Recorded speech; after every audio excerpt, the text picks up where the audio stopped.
होते थे ना कि लोग गुनगुनाते थे, ध्यान भी नहीं देते थे ना, तो बहुत उनको इन सब चीज़ों से सीखने को मिलता था, बहुत सीख मिलती थी, क्योंकि गानों में इतनी सच्चाइयाँ, इतिहास रख दिया जाता था। ये गाना भी वैसा ही है। कहते हैं कि दुनिया में आप बाहर कितना भी नाम कमा रहे हैं, कितना भी आप तिस्मार खां हो जाइए बाहर, लेकिन अगर घर में आपकी रिस्पेक्ट नहीं हो रही है, घर में आप उस लेवल के नहीं बन पा रहे हैं, तो आप हार जाते हैं। वही ये बात है इस गाने में है।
कैसे हार गए सब कुछ गवौलन पुत्र के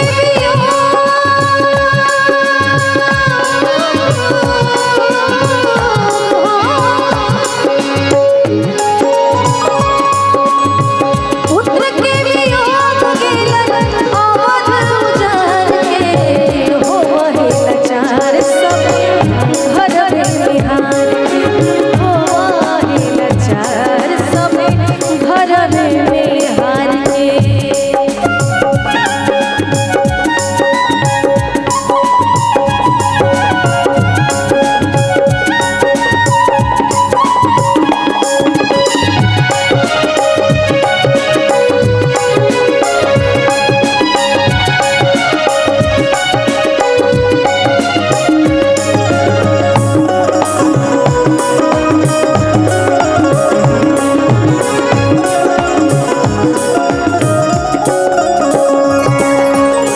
सबके पराजय लंका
जरूरत नहीं है,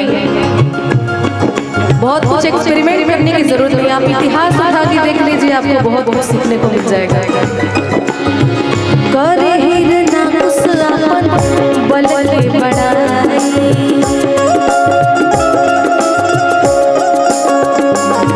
अरे घर ही में बाप बेटा पसरल लड़ाई,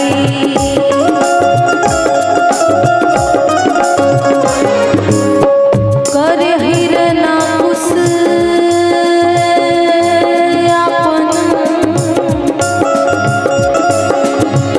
आपन, अरे बल के बड़ाई बड़ाई बड़ाई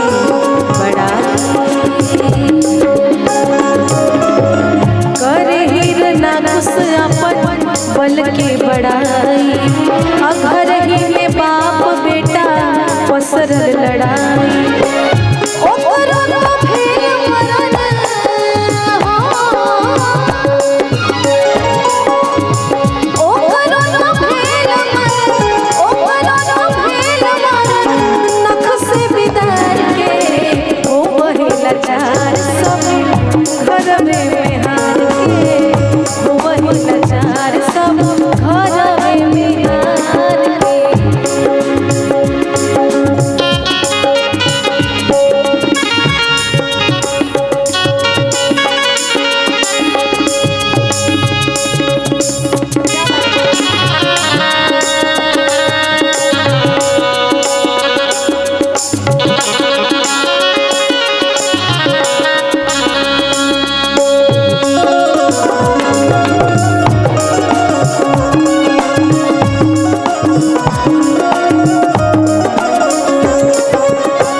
बाली सुग्रीव दोनों भाइयन के प्रीति,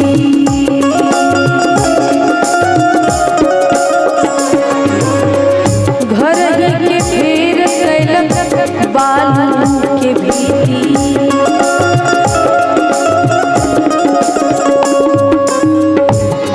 बाली सुग्रीव दोनों भाइयन के प्रीति,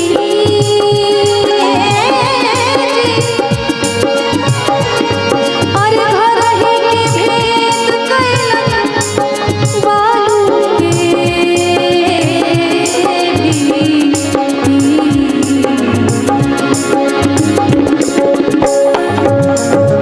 बाली सुग्रीव दोनों भाइयन के प्रीति, घर ही के वेद कैलक अज बालू के भीति। और सबसे महत्वपूर्ण बात जो है, घरवा के भेद राजन हो,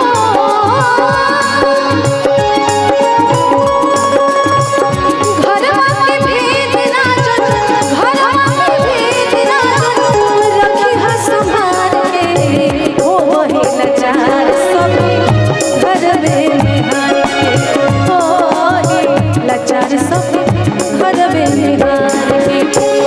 बाहरा से आवे कोई, बाहरा से आवे कोई, बाहरा से आवे कोई, कतनो बाजे मार के, ओ वही लाचार सब घर में हार के, ओ वही लाचार सब घर में हार के, ओ वही लाचार सब घर में हार के, ओ वही